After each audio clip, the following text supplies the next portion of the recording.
Katie, welcome to the little live chat. I still don't know what I'm calling this. I've been doing some chats and I'm not quite calling it a podcast, but maybe a real talk. Let's see. Substack cast. Substack. Let's go with that. Yeah. Can I just say I am loving Substack as a platform. I'm not yet in it or on it because I'm very hesitant to take on another thing, but I really enjoy it. It's such a great platform. I agree. I joined it. So when we sold Flow I think it's about 3 months ago now, I have had this time. I'd be sitting on my couch at home, relaxing. There's all this rain and just feeling really gravitated towards more of my writing. And I came across Substack. I'd kind of always known about it. And instead of scrolling, Substack, it's like I sink in and I'll read and I'll get.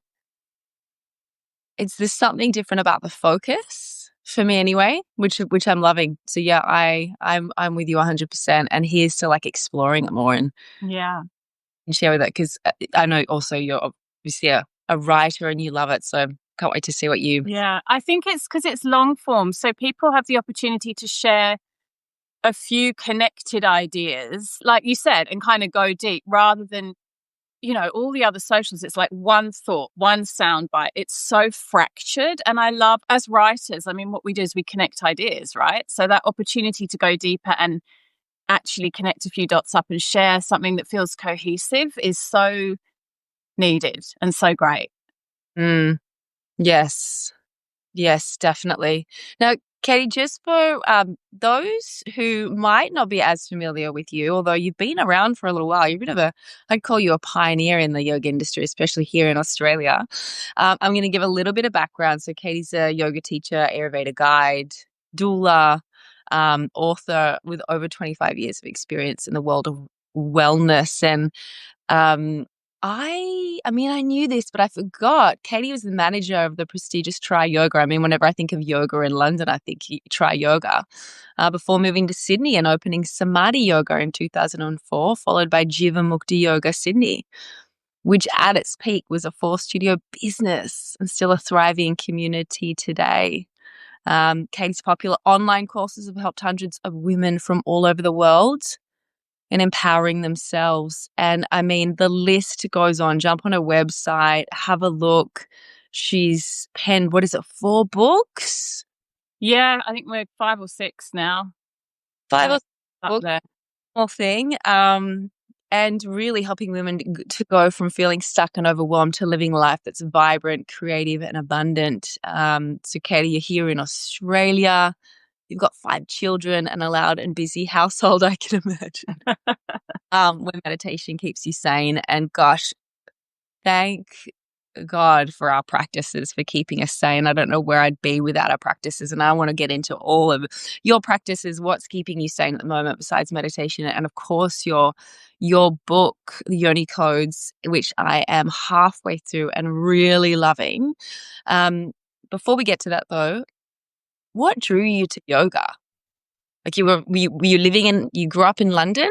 Yeah, I grew up in the southeast of England, so in the country just outside of London. And I mean, this is a question I've been asked a fair amount over the years. And honestly, my answer now just jumps us straight into the sort of more esoteric realms because I genuinely think it's a past life thing. I grew up in a very white, very suburban, very middle class English small town. There was not much diversity of any kind. And there certainly wasn't much yoga. But I always had a fascination. I had a real fascination with Buddhism, yoga, India. I mean, as a teenager, I had a picture of the Taj Mahal on my bedroom wall, like super weird. So it's just been there since as long as I can remember. And when I was 13, I had a high school teacher who was a vegan and really encouraged me in understanding the kind of animal rights piece. So I became vegetarian. And then that took me down a pathway of being a bit of an environmentalist and, all of that type of stuff. And then somebody started a yoga class in our local village hall, tiny little village hall. And it was an older male, from the Bahamas, black guy. So again, so random. Like, he was honestly like the only person of any ethnic origin that wasn't Caucasian for, like, in the whole area. And everybody would have thought I mean, looking back now, I was 13, so I didn't really get it, but I'm sure people thought he was bonkers. So I started going to his classes.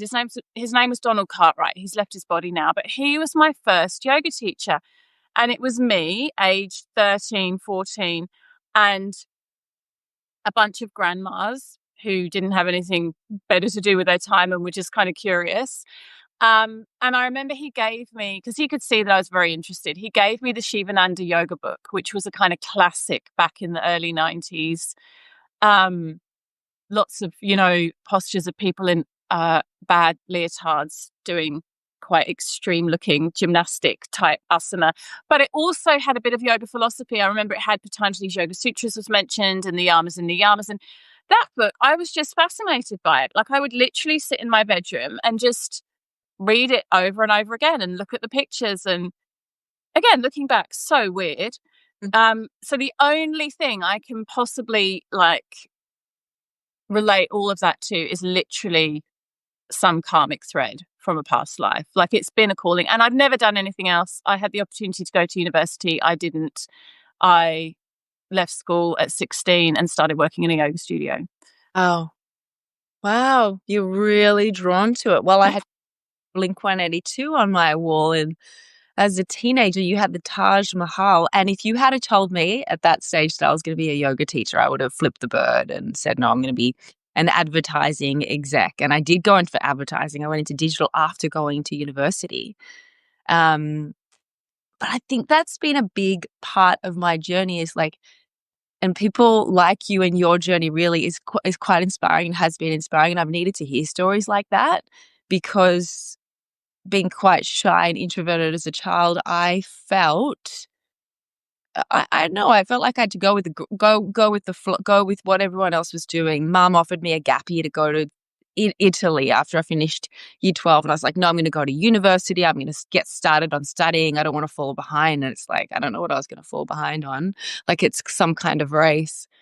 But it's something I really encourage my daughter to do, is just to listen. And my dad encouraged me too, but just to follow your heart. And I feel like you followed some thread there, and it was quite mystical. Like, who knows why that came to you? So that's interesting. And you never looked back. I mean, 16, you were working in a yoga studio, which back then that would have been very, very different. Very unusual. I mean, it was the year that Tri Yoga opened. I started working there. Didn't even get a reception job, to be honest, at the beginning. I was working another yoga studio, and I was volunteering at Tri Yoga to get classes for free. So I would go and light up all the candles and replace the toilet paper and clean the mats and go to every class. I was going twice a day, just every class I possibly could, from some of the best teachers in the world. I mean, I was just so fortunate. I just literally landed in the right place at the right time, just as yoga was exploding. It was the Madonna era. It was all Sting. Like, it was just at its peak. And I just got very lucky, and I worked really hard, and I had a lot of courage, I guess. I just knew this was what I wanted to do. So I just basically kept pestering the guy that owned Tri Yoga to give me a reception job. And I think he was worried I looked too young. I think that was his only hesitation, because I was a hard worker and I was more than capable, but I just looked like a young kid, because I was. But anyway, gave me a reception job. And then within 3 years, something like that, I got a managerial position. And by the time I left, which was 2003, 4, I was managing the place, which was incredible. They really, really took a bet on me. I was in my very early 20s, and I had no skills other than an absolute passion for yoga and being willing to work very hard. And I was probably cheaper than some of the other applicants too. I mean, I can relate to that feeling of when you first start practicing yoga and getting into that whole headspace. I was fortunate. I feel very fortunate as well to have started my yoga life, if you will, with Rick and Deb at the Dharmashala in North Bondi. My very first yoga class was there. I still remember, the deities on the wall, the carpet, the incense, the guy next to me breathing in this really weird way. And I remember looking around going, I do not belong here, fumbling my way through class. And then at the end, just that feeling, and to have Rick and Deb as mentors and to soak up all that philosophy, I feel very, very lucky. Yoga in a lot of studios is very different. Of course, there's so many teachers that still talk to the philosophy and the essence of yoga, and I love that. But there was something so special about that time. Yeah, I'm really grateful for that. Did your parents worry? Like, did they think, what are you doing? Shouldn't you? Yeah. I mean, again, as a young adult, I was like very dismissive of their concerns. I just felt very sure in myself, too much confidence. Um, and yeah, they did, but they sort of supported me as much as they could. I mean, it was hard for them. I see now as a parent myself with kids the same age, how hard it would have been. Um, Mm, but they also, I think, always saw that kind of entrepreneurial side in me. And they knew that no matter what I did, I was going to be very determined and work very hard.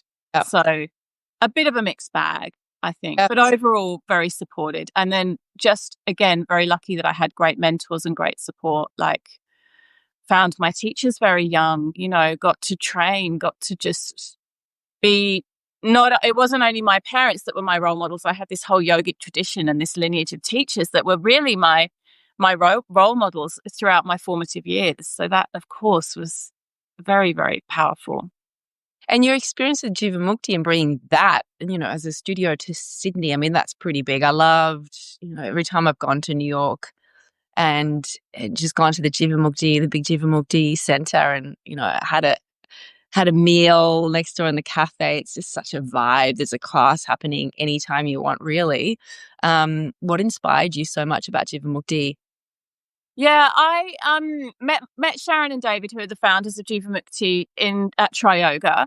And at that point, I was managing by then already, and I was doing all the different classes with all the different teachers and workshops. I mean, like who's who list of famous yoga teachers of the time. And of course, this is before Zoom or any of the technology that we have now. So people would make a huge effort to go and spend time with the teachers, to go do a weekend workshop, to go do a week immersion. Like, these things were a big deal, and hundreds of people would come.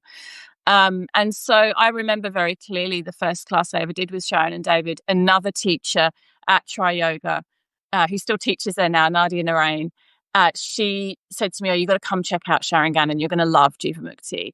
And I was like, "Okay, I'm I'm in for that."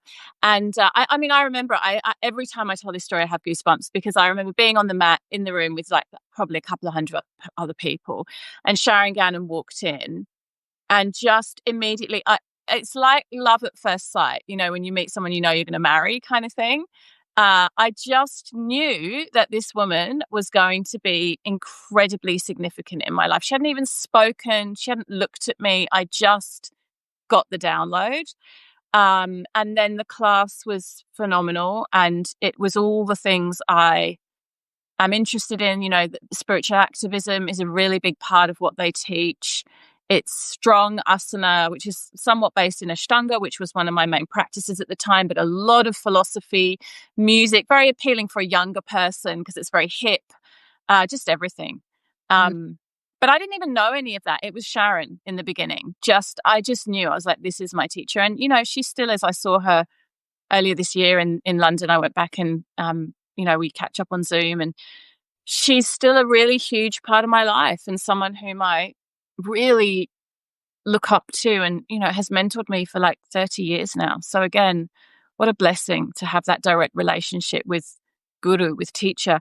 And at that time, I stayed at Tri Yoga for a few years after that, and every time Sharon and David came back, my boss was very kind and would always let me kind of look after them. So I got to spend quite a bit of time with them.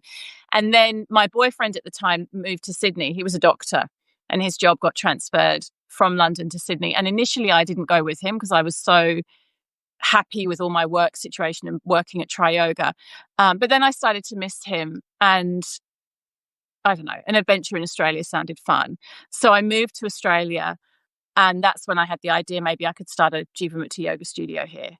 And Sharon and David, gave their blessing and a lot of support. And it took time. It took about 4 years before I had enough teachers and enough. It was like a whole process to get that happening. But then we opened the first one, and then over time, opened a few more. What a gift, though. Like, that your boyfriend at the time, um, although it didn't last, I assume, he was like a thread. He's like this little angel that this him coming here created ripple effects for like the whole yoga community. Isn't that so beautiful? I think It is. And it's funny because he had the opportunity when he finished his PhD and he knew that he was going to move, and he works in research. And it was either going to be New York or Sydney because they're where the two largest research. It's HIV research. So they're the two biggest institutions in the world. And I was like, go to New York, because I thought I can go and be with Sharon and David every day. Like, this is a dream come true. And then he chose Sydney. So part of the reason I didn't go with him was because I kind of had the shits that he hadn't chosen the option I wanted. But you know what it's like when you're in your 20s and in love, all kinds of things happen. And, you get, it's like that whole thing of life is working for you. It wasn't New York, it was Sydney, but hey. Yeah, absolutely. Such a gift. I love that story. So, you've written all these books and you're educating so many women, and, there is that real focus on the feminine at the moment for you. And I see this a lot. This is, we know this, it's happening more and more, and we're seeing more and more education. And I guess that's something as well that I'm drawn to the older I get. I'm 44 now, and just being in the company of women is such a blessing, is so divine, is so, so beautiful. And so when you wrote this book, what was it that inspired you? What was it that you saw, I guess, that you thought, I need to educate women on this in particular? And yeah, so what was that divine inspiration that came through the book? I don't know I don't think I had the thought I need to educate women on this. I just felt profoundly called to share the practices that had really worked for me. I went through a divorce, gosh, it'll be like 6 years ago now. And then after that, I got into another relationship that I thought was going to be great, and it wasn't great. I went through a horrible breakup with that one as well. So I had two really rough breakups whilst, working hard, generating income because I'm supporting a house on my own now, and having young children, and quite a lot of them. So life was really full on, and not full on in the sense of like busy and all the stuff I have to do and the kids, because that's a certain type of full on, but I'm quite good at that. Like, I'm well organized and I just juggle all the balls and it's fine. More that it was full on in the sense that I was processing these massive emotional breakups and trying to figure out what part of this is me, what part of this is them, how do I heal? How can I show up in a way that's different so this doesn't keep happening? Like, just grappling, like going through that kind of real healing, like real journey of healing. And because at the time I didn't have that much money, I certainly didn't have that much time. I had young children at home and I was at home a lot looking after them.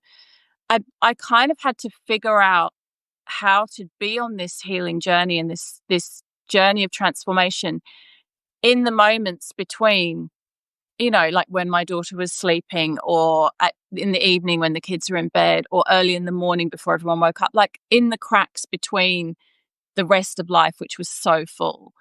And of course, I had and have very fortunate 25 years of yoga experience to draw on. So I had the tools and I had the experience, but I was hurting. I was struggling. It was a hard time in my life. I mean, I'm through it now. I can definitely say I feel very good now.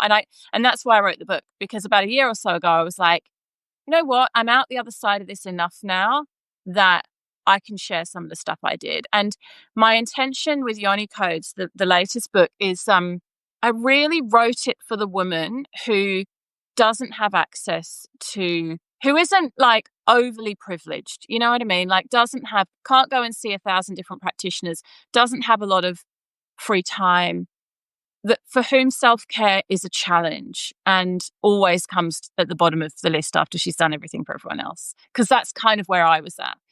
Um, and it's a very practical book. It's 30 different practices that I have done, and some of them are very traditional practices that come from yoga and Ayurveda, and some of them are like crazy ass things I made up in my lounge room because they worked for me. And I was like, this is really powerful, and I'm just going to share it, and if people think I'm nuts, that's okay. They don't have to do it, but there's something here, and I want to share it with the world. Mm.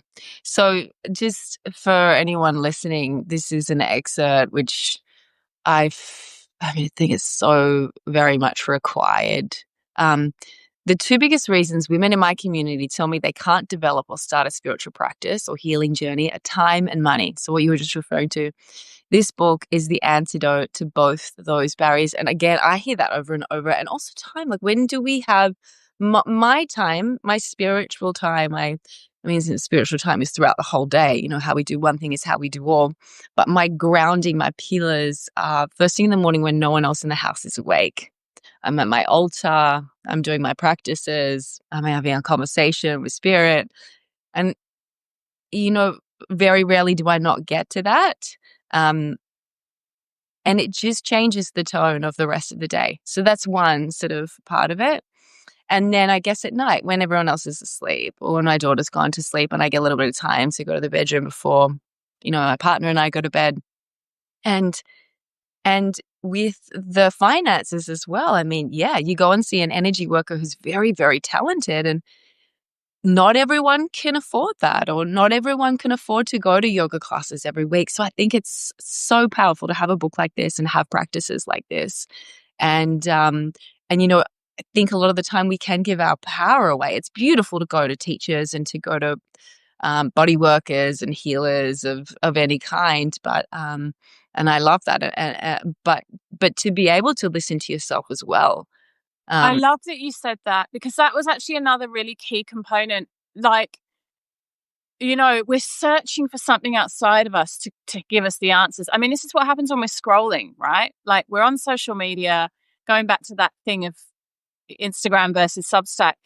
There we are scrolling and we're like, oh, this pretty dress. Oh, this gorgeous massage oil. Oh, this course that's going to change everything.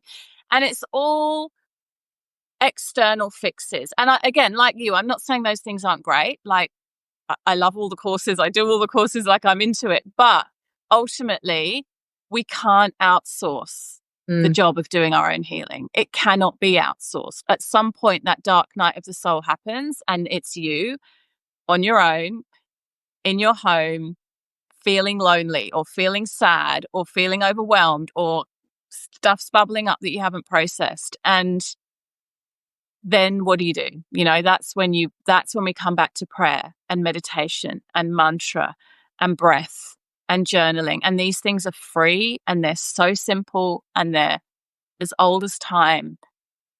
And when we can just anchor back into that, so much healing can happen. mm. So much. Yeah.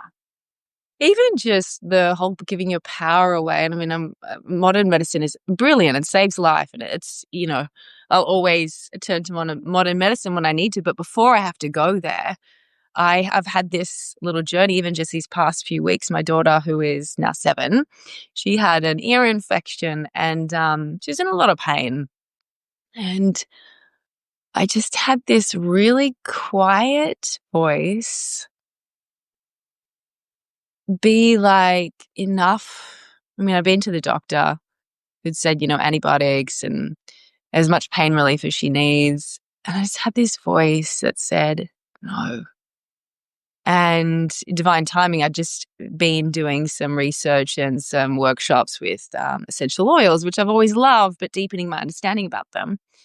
I just turned to little things like the peppermint oil for pain and for fever. And let's not forget that like bodies, when there's a fever, that they're meant to have a fever. It's their body's intelligence fighting this virus off, whatever's there. And I think we can panic so often. We don't like to see our little ones in pain. Um, and so we'll panic and just reach for the Panadol. And of course I've done that, and I'm not judging that at all. But I thought, just listen to this quiet voice, this motherly voice, this really nurturing voice. And, just was with her the whole time. And I feel like we went through this, the other oils that I used, but we went through this little portal together where she sat there or lay there with her fever and went through it. I don't know about you, but anytime she's had a fever or she's been through any kind of sickness, she comes out the other end different. She really came out the other end of this different, like, I don't know about mature, but just a different brightness to her. Um, and it was this really nice realization that, yes, I've got that form of medicine and I've got the naturopath and the traditional Chinese medicine, and I've also got tools as a mother. Well, big tool is love and just being there and nurturing and oxytocin. But yeah, that was also a really nice portal. And I think I was thinking about your book as we were going through it all as well. We've got the tools, Yeah. the tools. And what's so beautiful about the story you just told is your trust in your own intuition. And one of the things I talk about a lot in the book is how do we come into better relationship with self-trust and with our intuition? Because what you're describing, it's really beautiful. It's the story of a mother who trusts herself and can then hold space for her child. And what so often happens in those scenarios is either the self-trust piece isn't there, so you think, I've got an intuition, this might be the right thing, but I'm going to do the antibiotics because that's what the doctor said. Or, and this is common for many women, and I've had times in my life when this has also been true, the mum, the parent, the caregiver just doesn't have capacity. They don't have the time, the energy, or the inner reserve of resource to sit and be present and hold space for that experience, that portal. And so we numb it all out with the Panadol or with the, antibiotics or whatever, because we're just too busy to actually go into the portal with them.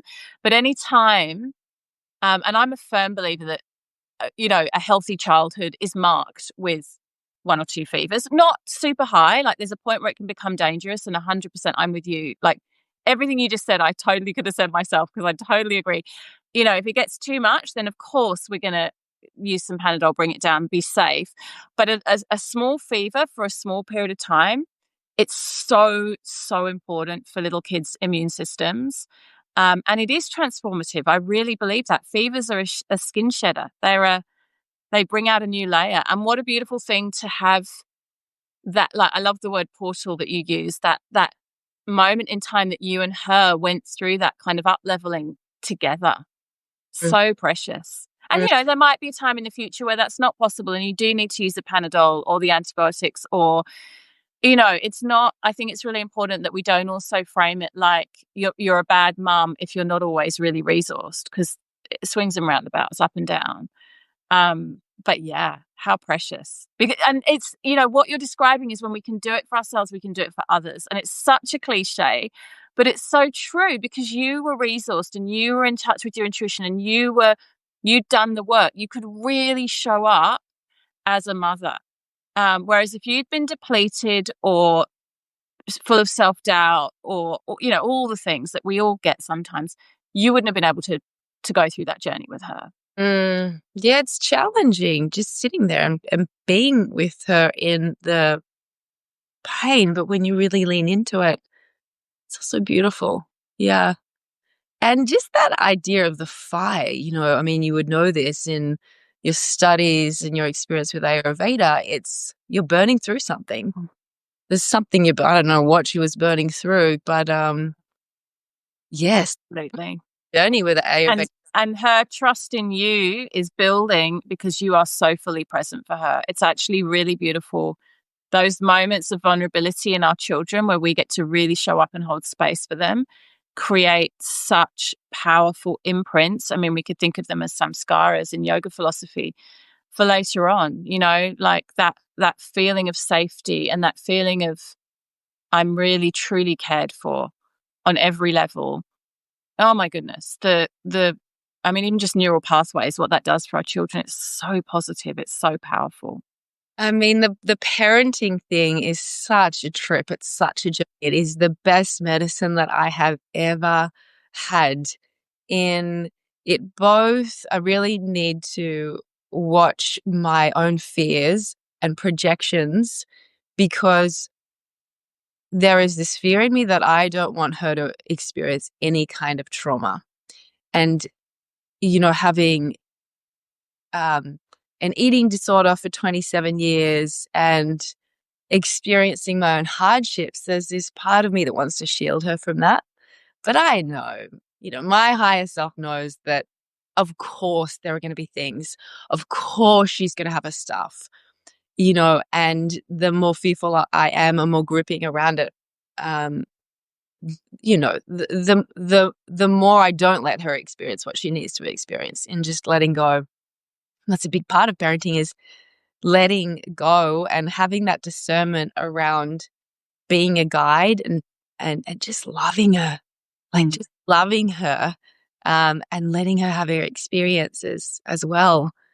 And I think our practices really help us to understand that and to trust in that. It's an ongoing and unfolding path for me. But I mean, you've got 5 of them. What's your experience with that? Have you had moments where you just wanted to like hold on and grip and no, you're not doing that thing, and or conversely? I think that's another place where we have to really tune into our intuition and trust. It's like there are times when I think it's entirely appropriate to hold a boundary and to give a no and to make a decision on behalf of a child that is for their safety, Mm, especially teenagers who aren't necessarily always going to make the best decisions.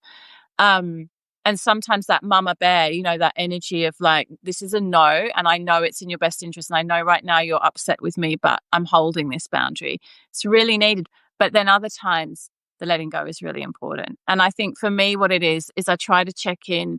Am I coming from a selfish place here? Am I coming from I don't want you to do, like when my eldest, he's nearly 19 now, but when he first started driving, so much fear and anxiety around him out in the world in a car.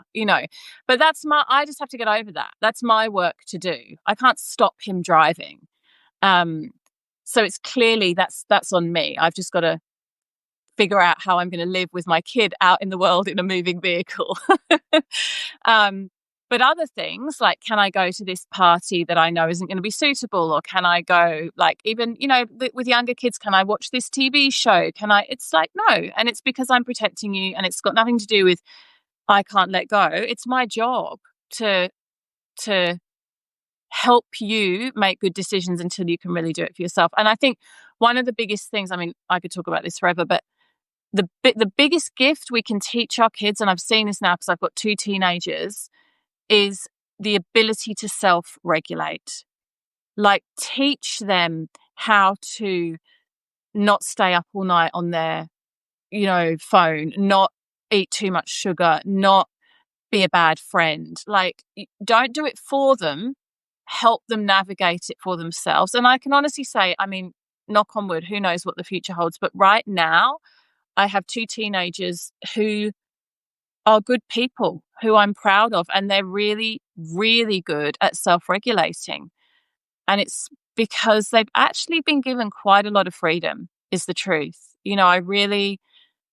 There's very few things that were a hard no, and they knew that if it was, yeah, it really was. Yeah. that was one of the things I wanted to ask you actually, Katie, was around, you know, regulating myself when I'm feeling emotional as a parent has been a game changer, an obvious one, but and it doesn't always happen. But yeah, I had this moment with Alice the other night, a couple of nights ago. She was angry because I was a hard no on something, and she got so angry, and it was the first time she slammed the door, and then I heard her kind of screaming into a pillow or doing something to a pillow, and I left it because she closed the door. I didn't walk out, so I kind of left it, and in about a minute, she called out. And I went in and I said, baby, I'm so proud of you for feeling what you're feeling and letting yourself be angry. I said, we just want to And we just want to make sure that we're not hurting the house in any way, but how you're screaming into pillow, that's wonderful. And she regulated herself by Mm. just, it was still a no, but she felt what she needed to feel. And I think that's one of the greatest things that we can teach. I mean, she did that. It's one of the greatest things that we can teach our kids, like you're saying, with the self-regulation. And it really does come down to us. There are so many practice and things that I do in front of her, and chanting, my mantra, and, just my practices. And she's watching me, and half the time she doesn't want to do it with me. But then I'll hear her say things, or she'll be at school and the teacher said, "Oh, Alice guided us through, a yoga class today." And we don't think that they're listening. We don't think that they're soaking it up, but they are. And I think it starts with that. And that's why this book is so, so relevant. We've got the tools. You've got the tools. You're sharing them with us. We can do them at home.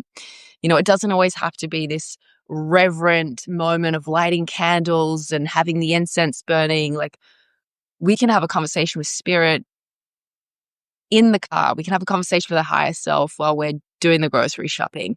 I would love at some point before we end our conversation to have a little practice. But is that possible if we can do one of your practices? Oh. Great. There's another, speaking of being role models as women, first of all, Ken, do you have like a group of women who you guess part mentor, but also just support people on the same level, I guess, energetically, and who, cut through the chat to go straight to the heart? What's that look like for you? Well, I have an online community. It's called Bhakti Club, which is my membership, which definitely serves that purpose. Like, it's very much a space of community and support. And we do, several live Zoom calls every month. And there's really a sense of sisterhood, a sense of sisterhood within that. So that's definitely one element. And although, I run that membership, I do very much feel like it's a co-creation. Like, it's not just me downloading stuff and sharing it. It's very collaborative, and very much the women in that container definitely know each other, and there's a sense of resonance. But also, I really, really prioritize and love female friendship. Like, it's such a big deal for me. I'm not very good at relationships with men, as previously disclosed. I don't know if that's another karma in this lifetime. Who knows if I'll get there in the end or not? And just I might be heading for spinstership at the moment. It's kind of where I'm at. But those cycles are those cycles. I certainly won't be writing a book about successful relationships, if ever. Certainly not for quite some time. But friendship, female relationships, that's one of my superpowers. I love women. I am really good at community building, and I have really deep friendships. And it sort of shocks me sometimes to hear, which I do hear quite often from women, that they either don't have many female friendships in their life, or if they do, they're quite superficial.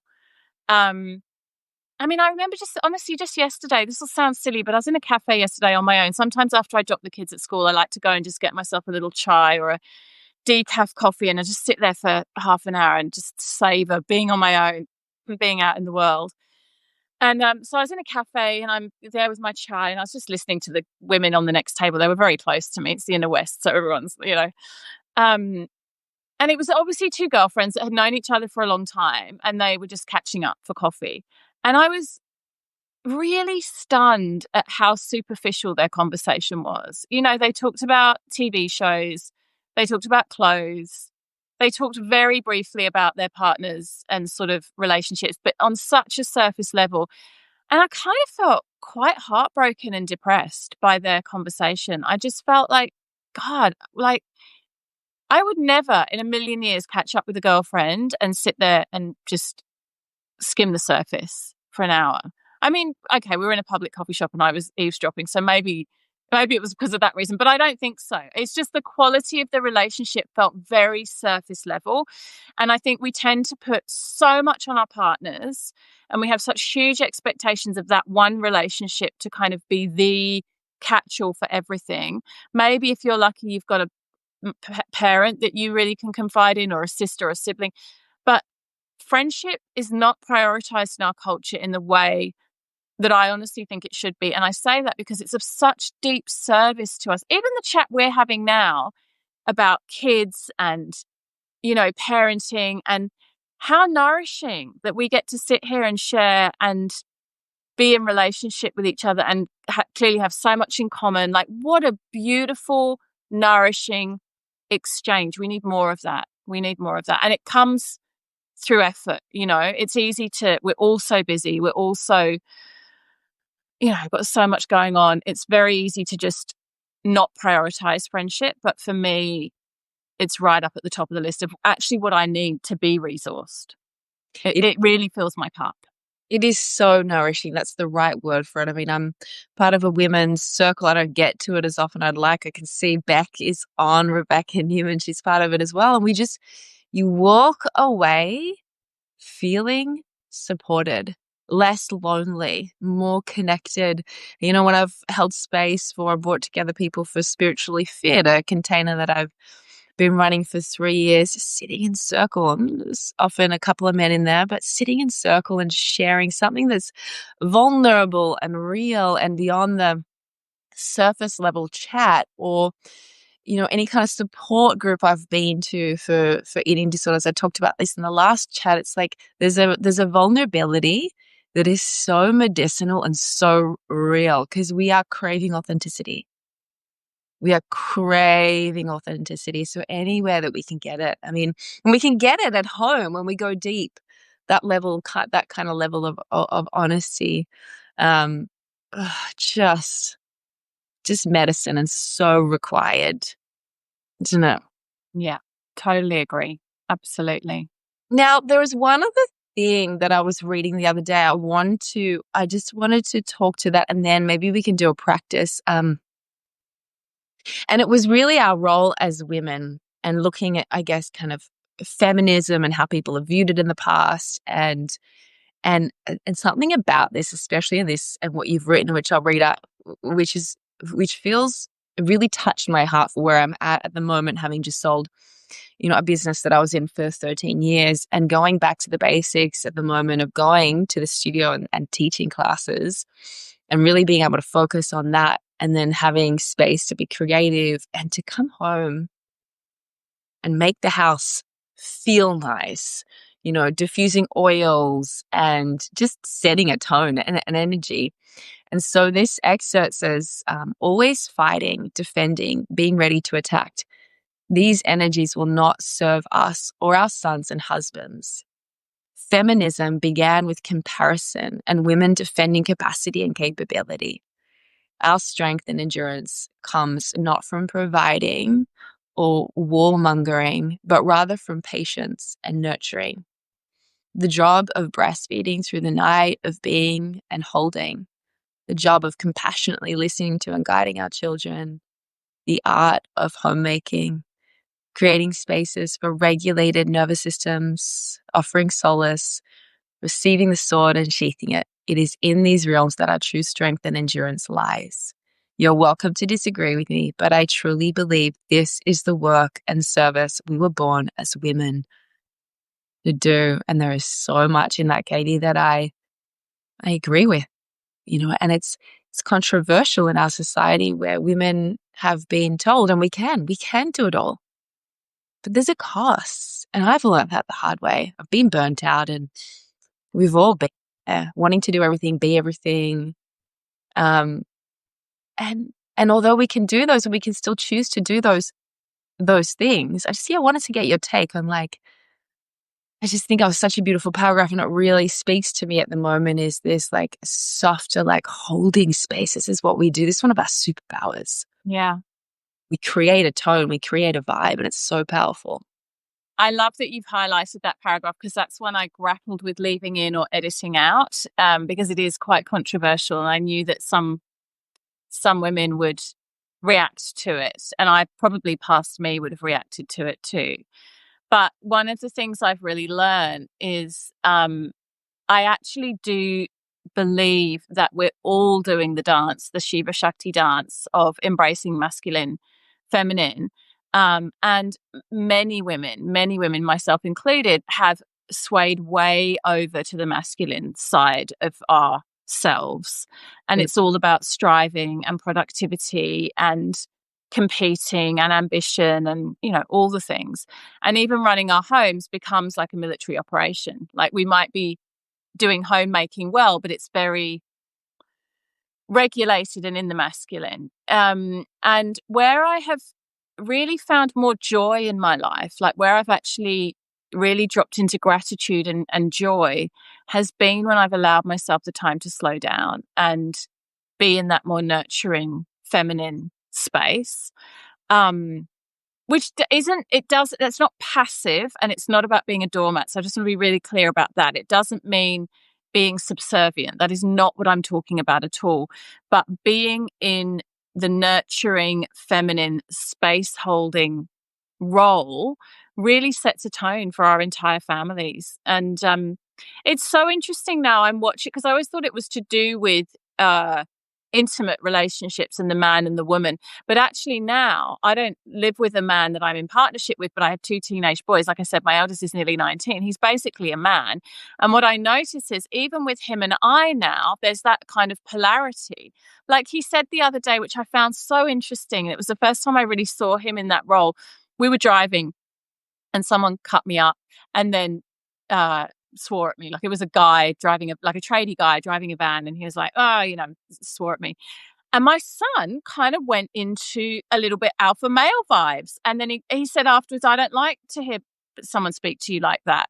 And it was the first time I've seen him in the role of protector over his mother. He's no longer the child and I'm the carer. He's like just a very subtle energetic shift, of like, don't talk to my mum like that. And that energy, that polarity energy, and of course, there's still times when he's vulnerable and he needs me. He's still in many ways, very young. We need it. We need it. And if we're always pushing and fighting and ready to sort of attack, which a lot of women get stuck in that zone, we don't soften into receiving. We don't soften into being cared for, and we can't enjoy the nurturing and the feminine. So that's been a big part of my own journey, definitely. And it's an ongoing, I would say, that's still definitely a work in progress. And I think that, just reading that, it doesn't just translate to homemaking, it also translates to being in a boardroom and having that softness and receptivity and the intuition, which, I've seen and worked with women like that. Who don't just reflect the man or match the man's energy, but rather they are the intuitive, they are that receiving, that softer kind of energy, and it's really magnetic. Really magnetic and so inspiring to me. So I think we need that in all areas, not just the home is still that beautiful softness. We're finding different ways of being in our power without being in our masculine. I think that's what's happening. And it's still very, I say it's a work in progress in me, which is true, but I think it's a work in progress for us as women and as feminists. If you consider yourself a feminist, it's like if you believe that we are equal, it's equal but different. And what does that look like? And what does a truly empowered woman look like? Because I'm pretty sure a truly empowered woman doesn't look like a man. I think that's the point I'm trying to make, Mm. Well, Katie, I'd love this chat. I think we probably need a part 2 of this because there's so much more to dive into in terms of your career and the other aspects of your life, but and what you've done and shared with the community here in Sydney and, globally. But I would love it if you could take us through a little practice, something that feels relevant. Yeah, I was thinking blue sky. There's a blue sky practice. It would be really great, but I don't have the book in front of me. Do you have it in front of you? I should have. I stupidly don't have it to hand right now. I have it. I can pull it up. Do you know what page it's on? I do not. On the index. It's called Blue Sky Dreaming. It would be a really beautiful, short little guided visualization.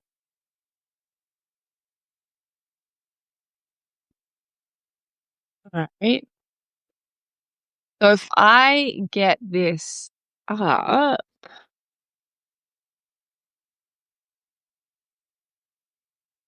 Uni.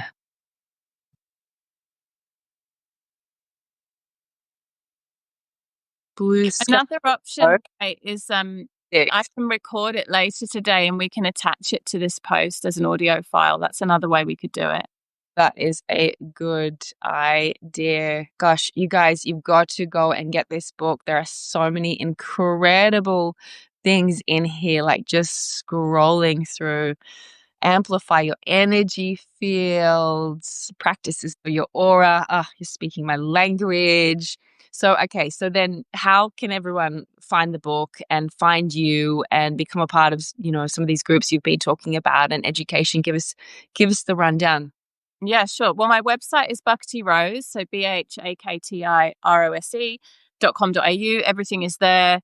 There's a bunch of free things. There's a little free Ayurveda women's wellness course that you can join, and yeah, other bits and pieces. So that's me. I'm also on Instagram as Bhakti Rose as well. And then the book is on Amazon. So Which you'll see, obviously. Substack, everyone. Go on. yeah. Yeah. I'm not active, I'm not creating content on Substack yet, but I think I'm heading in that direction because I'm really, like I said at the beginning, I'm loving this space. Also got plenty of content that you can already share. Yeah. Yeah. It's a kind of no-brainer. And yeah, so the book on Amazon, Yoni Codes, and I'm Katie Rose. You'll find it. It actually became an Amazon bestseller. It's so interesting. Very quickly, I self-published this book. My previous two books were published by a mainstream publisher. And this one, I kind of knew I was going to end up self-publishing it because when I submitted it to the publisher, she was like, oh, this is very niche. It's very it's a departure from the more mainstream books that I've written. And I had the option to take a deal and kind of water it down. And I was like, you know what? I'm just going to self-publish it because this needs to come as it is. I don't want to do a heavy edit. And so I did, honestly, as a passion project, not expecting it to really get much traction, which I was very fine with. And it just, in the Ayurveda category on Amazon, it really took off. A lot of women were drawn to it. So it had a little moment at number one on Amazon, which blew my mind. I was very excited by that. And that's, I think, reward for not deluding yourself. Yeah. Yeah. I felt really good about that decision. It wasn't the best commercial decision. It probably wasn't the best financial decision, but it was a decision in alignment, and I have no regrets. Sometimes we just have to birth something in the way that we have to do it, even if only one person gets it. And that was kind of where I was at. I was like, even if it's just one or two people get this, it's a body of work I want to go out as it is. But actually, turns out a lot of women feel the same way as me. So And here's to just being in alignment and doing things because we're in alignment, not because of what we think we should do or what other people want to hear. So yeah, cheers to that. Is there any last piece of wisdom or advice or, we've talked about, you've shared your passion for the guru and your teachers, which is beautiful. And there's such a place for that. And, there's so many teachers I've been inspired by, but also we hold wisdom. Our cells are always speaking to us. Our heart is always there. So is there any last little thing that you want to leave with anyone listening or watching? I think for me at the moment, the most powerful practice is gratitude. And I write about this a lot in the book, but just each day, I look at the world and it's a disaster at the moment. I look at what's happening in Palestine and I just feel heartbroken and in many other places on the planet where there's deep suffering. And I just think if we can drop into the gratitude for this precious life, this precious opportunity, the fact that we get to be with our children, that we're so safe and so well nourished. I mean, yeah, life is full of blessings. Well, I'm grateful to have had you on here today, Katie. Thank you so much for you. It's been such a great chat. I've really enjoyed it. Thank you. And I will forward a nice little MP3 of the blue sky practice. So if people want to try it, we can somehow, I'm sure, link it up. We'll make that happen, everyone. And yeah, make sure you go and check out Katie's stuff. And yeah, deep gratitude. And yes, it does change our vibrations. So more to that gratitude. Let's chat again soon. There's so much more. But yeah. Thank you, Kate. Thank you. Lots of love. Bye, everyone.